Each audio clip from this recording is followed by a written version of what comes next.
आप जान सकते हैं कि पिछले जन्म में आप क्या थे। बाबा ने हमें बुलाया और मेरे सिर पे चरण रखा बाबा ने, और बाबा बोले कि बालक, चरण को जोर से पकड़ना, पूरी अपनी ऊर्जा लगा देना, इतने जोर से पकड़ना है। मैंने चरण पकड़े। 1.5-2 मिनट के बाद बाबा बोले, बच्चा तू कौन है और कहाँ है? मैं पिछले जन्म में चला गया। तो उस समय मैंने बाबा को बताया कि मैं भरत दास हूँ, सरकार की सेवा में हूँ। फिर उससे पिछले 3 जन्म तक ले गए बाबा।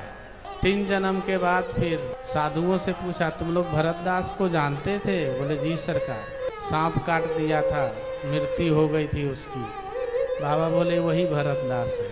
तो बच्चा, अगर वो ये भरत दास है तो तुम लोगों से तो बड़ा साधु था ये। सब चुप हो गए, सब डर गए कि कहीं दंडवत करने को ना बोले बाबा। इस प्रकार से बाबा ने हमें पिछले जन्म का दर्शन करवाया। अब आप लोगों को इसका रहस्य बताते हैं। जब बाबा ने हमें चरण दिया तो क्या बोला? बाबा ने कहा जोर से पकड़ो। इसका मतलब समझ में आया कुछ आप लोगों को? अपनी ऊर्जा को उनके चरणों में पहुंचाना है। कहाँ पहुंचाना है?